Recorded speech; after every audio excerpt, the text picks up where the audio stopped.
చాలా ఆశ్చర్యం అంటే ఇంతవరకు ఎవ్వరేం మాట్లాడలేదు.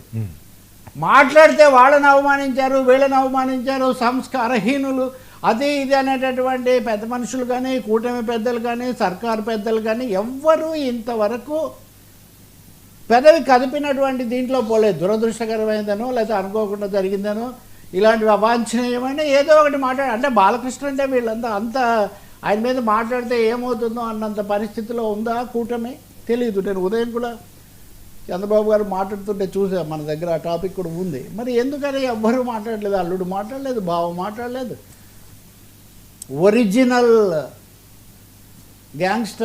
గ్యాంగ్ లీడర్ తమ్ముడైన గ్యాంగ్స్టర్ మాట్లాడలేదు. ఇది చాలా ఆశ్చర్యకరమైన పరిణామం. ఇదేం మంచిది కాదు. ఈ స్థాయికి మన శాసనసభ ఇవన్నీ వెళ్ళటం కూడా మంచిది కాదు. సార్, ఇందులో పవన్ కళ్యాణ్ గారు ఏ రకంగా రెస్పాండ్ అవ్వాల్సిన అవసరం ఉంది ఈ ఇష్యూ మీద? ఒకటి కందులు దుర్గేష్, మరొకటి అన్నగారు.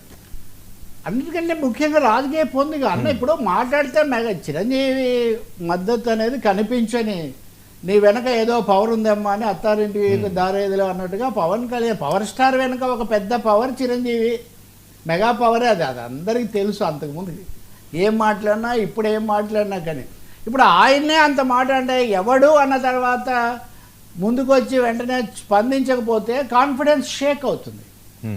జన సైనికుల లేదా సైనికుల దళపతుల యొక్క కాన్ఫిడెన్స్ ఖచ్చితంగా షేక్ అవుతుంది.